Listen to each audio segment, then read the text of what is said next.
ഈ കഞ്ചാവ് അടിക്കുന്ന ആൾക്കാരും MDMA അടിക്കുന്ന ആൾക്കാരും അതിന്റെ ഭവിഷ്യത്തുകളൊക്കെ അറിഞ്ഞുകൊണ്ട് തന്നെയാണ് ഇതൊക്കെ ചെയ്യുന്നത്.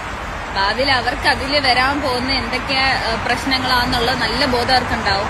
എന്നിട്ട് അവര് റിസ്ക് എടുത്ത് അതൊക്കെ അവർ ചെയ്യുകയാണെങ്കിൽ അതവർ ചെയ്തോട്ടെ. അപ്പൊ പിന്നെ കാര്യങ്ങൾ എളുപ്പമായല്ലോ. കൊല്ലുന്നവനും കൊല്ലിക്കുന്നവനും പീഡിപ്പിക്കുന്നവനും പിടിച്ചു പറിക്കുന്നവനും എല്ലാം കോൺസിക്വൻസസ് അറിഞ്ഞുകൊണ്ട് തന്നെയാണ് ചെയ്യുന്നത്. അങ്ങനെ വരും വരാഴിക അറിഞ്ഞുകൊണ്ട് ചെയ്യുന്ന കാര്യങ്ങളെല്ലാം നോർമലൈസ് ചെയ്യാനും അല്ലെങ്കിൽ പ്രോത്സാഹിപ്പിക്കാനും ഈ സമൂഹത്തിൽ ഒരു ചെറിയ ശതമാനമെങ്കിലും ആൾക്കാർ ഉള്ളതുകൊണ്ടാണ് വരുന്ന ജനറേഷന് ഇതൊന്നും ഉപയോഗിക്കാൻ ഒരു പേടിയില്ലാതാവുന്നത്. ഇതിപ്പോ നിങ്ങളുടെ അച്ഛനോ സഹോദരനോ ഭർത്താവോ മകനോ ആയിരുന്നു ചെയ്യുന്നതെങ്കിൽ മോനെ നിനക്ക് ഇതിന്റെ കോൺസിക്വൻസ് അറിയാലോ, നീ ചെയ്തോ എന്ന് നിങ്ങൾ പറയുമായിരുന്നു. പിന്നെ നിങ്ങൾ കല്യാണം കഴിക്കുമോ എന്നറിയില്ല, കാരണം അത് നിങ്ങളുടെ മറ്റൊരു സ്റ്റേറ്റ്മെന്റിൽ നിങ്ങൾ പറയുന്നുണ്ട്. ഗൈസ്, നാട്ടിലുള്ള ചെക്കന്മാരൊക്കെ പറയുന്ന അവർക്കൊന്നും പെണ്ണുങ്ങളെ കിട്ടാനില്ല. വൈ? ബിക്കോസ് പെണ്ണുങ്ങൾക്കൊക്കെ ബുദ്ധി വെച്ചു. Guys, is 2025.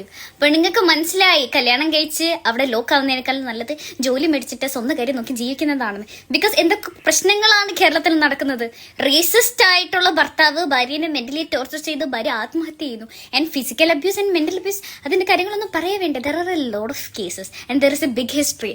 So obviously girls opt for not marrying. അതിപ്പം അവർക്ക് 25 വയസ്സായാലും 30 വയസ്സായാലും അവർ ആ തീരുമാനത്തിൽ തന്നെ ഉറച്ചു നിൽക്കുന്നു. ബിക്കോസ് അവർക്ക് ബുദ്ധി.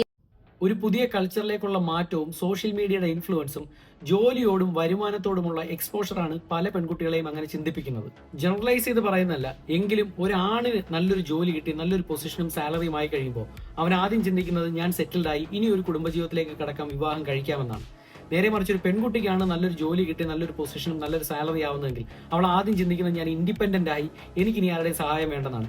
എല്ലാവരും അല്ലെങ്കിൽ പോലും നല്ലൊരു ശതമാനം പെൺകുട്ടികളും ഇക്കാലത്ത് ചിന്തിക്കുന്നത് അങ്ങനെയാണ്. അല്ലാതെ 2025 ആയതുകൊണ്ടോ ഇപ്പൊ പെൺകുട്ടികൾക്ക് ബുദ്ധി വന്നിട്ടോ ഒന്നുമല്ല. പെൺകുട്ടികൾക്ക് ഇന്നെന്നല്ല, പണ്ടും പെൺകുട്ടികൾ ബുദ്ധിയുള്ളവർ തന്നെയാണ്.